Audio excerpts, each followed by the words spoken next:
Hello students, good morning. आज इस video में हम सामाजिक अध्ययन का पार्ट 6 पढ़ेंगे जिसका नाम है भारत की जलवायु। तो चलिए बच्चों शुरू करते हैं। सबसे पहले दिया हुआ है परिचय। भारत एक विशाल देश है। विशाल मीन्स बहुत बड़ा देश है।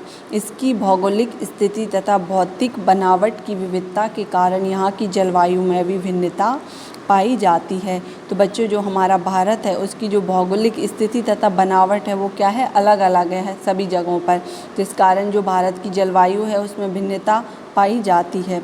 इसके कुछ भाग बहुत ठंडे तो कुछ बहुत गर्म और कुछ भागों में भारी वर्षा होती है। ठीक है बच्चों, तो चलिए स्टार्ट करते हैं हमारा पार्ट। वायुमंडल में दिन प्रतिदिन होने वाले परिवर्तनों को मौसम कहते हैं। जो वायुमंडल है, ठीक है, उसमें जो दिन प्रतिदिन जो परिवर्तन होते हैं उसे क्या कहते हैं, मौसम कहते हैं। जैसे कभी गर्मी है, कभी सर्दी है, कभी वर्षा है, तो ये क्या है, मौसम है।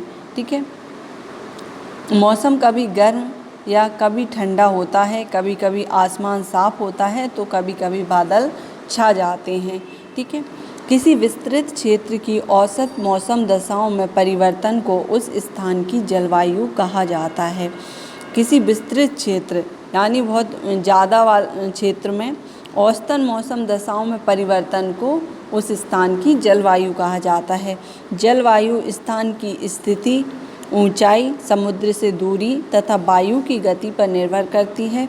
यही कारण है कि हम भारत की जलवायु में काफ़ी भिन्नताएं देखते हैं।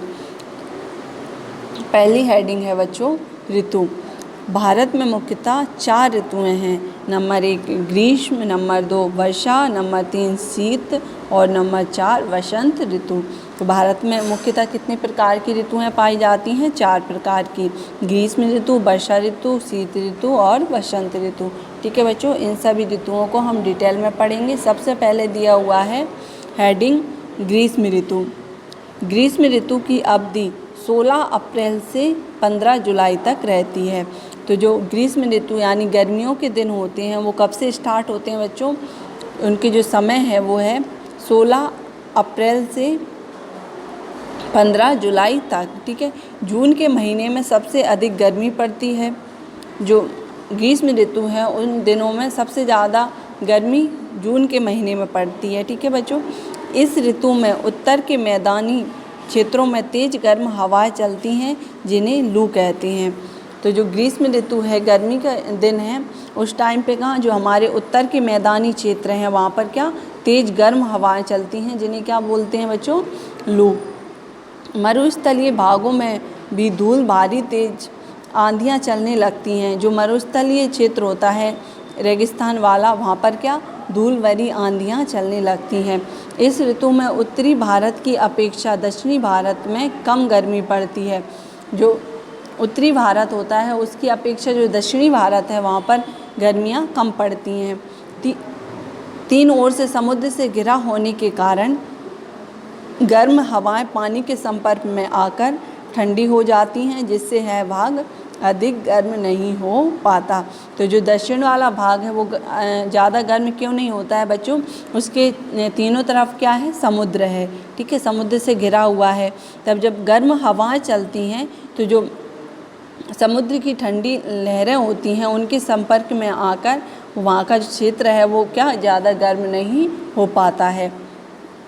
आगे दिया हुआ है अधिक ऊंचाई वाले पर्वतों पर गर्मी में भी बर्फ़ जमी रहती है। इस कारण ये भाग ठंडे तथा सुहावने रहते हैं। इस ऋतु में दिन बड़े तथा रातें छोटी होती हैं। तो बच्चों जो अधिक ऊंचाई वाले पर्वत वाले क्षेत्र हैं वहाँ ग्रीष्म ऋतु में भी क्या बर्फ़ जमी रहती है। ठीक है, और जो ग्रीष्म ऋतु के दिन होते हैं वहाँ पर दिन बड़े और रातें छोटी होती हैं। ठीक है बच्चों, समझ में आया। ये हमारी क्या थी, ग्रीष्म ऋतु। अब आगे दी हुई है वर्षा ऋतु। वर्षा ऋतु के बारे में जानते हैं। जून के महीने में समुद्र से स्थल की ओर आर्द्रता भरी हवाएं चलने लगती हैं जिसे मानसून कहते हैं। तो बच्चों जून के महीने में समुद्र से स्थल की ओर यानी जो समुद्र होता है उससे भूमि स्थल की ओर क्या आर्द्रता भरी हवाएं जिनमें नमी होती है, पानी होता है, ठीक है, आर्द्रता भरी हवाएं चलने लगती हैं जिसे मानसून कहते हैं। मानसून अरब सागर तथा बंगाल की खाड़ी से चलता है तथा पर्वतों से टकराकर भारत के विभिन्न क्षेत्रों में वर्षा करता है। तो बच्चों, जो मानसून है वो कहाँ से उठता है? अरब सागर और बंगाल की खाड़ी से, ठीक है। और जो हमारे उत्तर में पर्वत हैं उनसे टकरा के भारत के विभिन्न भागों में वर्षा करता है। इस ऋतु की अवधि 16 जुलाई से 15 अक्टूबर तक रहती है। तो वर्षा ऋतु कब से कब तक रहता है बच्चों? 16 जुलाई से 15 अक्टूबर तक, ठीक है। आगे दिया हुआ है अगले पेज पर, भारत में वर्षा का वितरण सभी जगह भिन्न भिन्न है।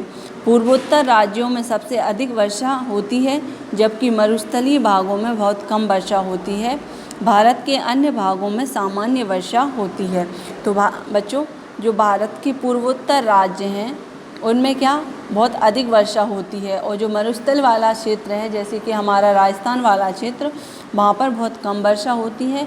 और जो राज्य हैं वहाँ पर सामान्य वर्षा होती है, ना ज़्यादा अधिक और ना ज़्यादा कम, ठीक है बच्चों। इधर साइड में एक बॉक्स में दिया हुआ है, क्या आप जानते हैं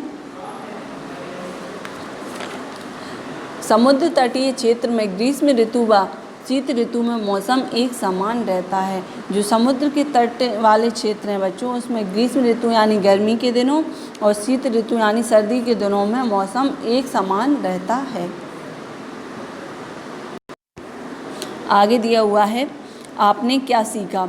प्रश्नों के उत्तर दीजिए। अभी तक बच्चों हमने क्या सीखा है उससे संबंधित कुछ प्रश्न दिए गए हैं, ठीक है। तो पहला प्रश्न है, किन्हीं 2 ऋतुओं के नाम लिखिए।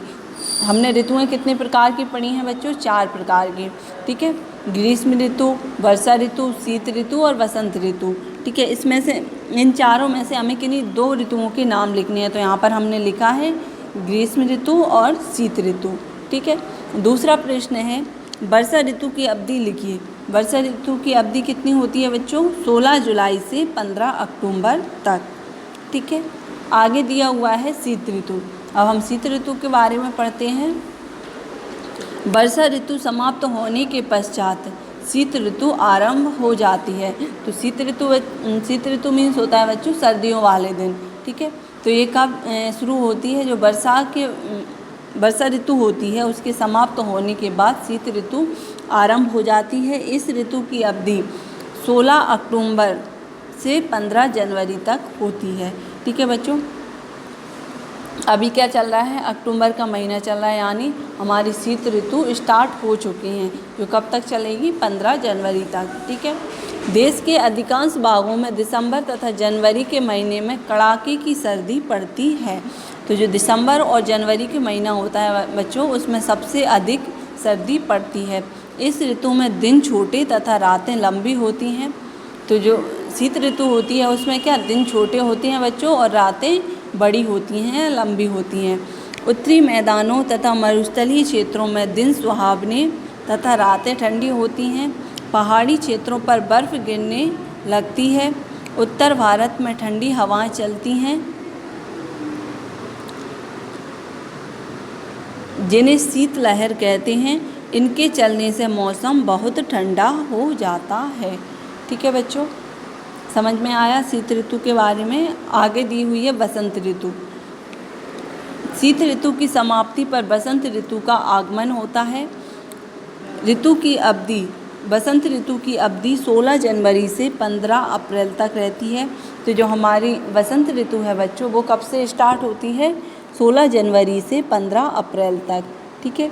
बसंत ऋतु ना तो अधिक गर्मी पड़ती है और ना ही अधिक सर्दी। इस ऋतु के प्रारंभ होते ही पेड़ पौधे नए नए पत्तों से भर जाते हैं तथा चारों ओर रंग बिरंगे फूल अपनी सुगंध बिखेरने लगते हैं।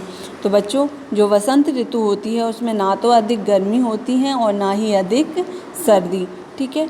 और यहाँ इस ऋतु में ही जो पेड़ पौधे होते हैं उन पर नए नए पत्ते आते हैं और चारों तरफ रंग बिरंगे फूल खिलने लगते हैं, ठीक है बच्चों। आगे दिया हुआ है मुख्य बिंदु। पहला बिंदु है वायुमंडल में दिन प्रतिदिन होने वाले परिवर्तनों को मौसम कहते हैं।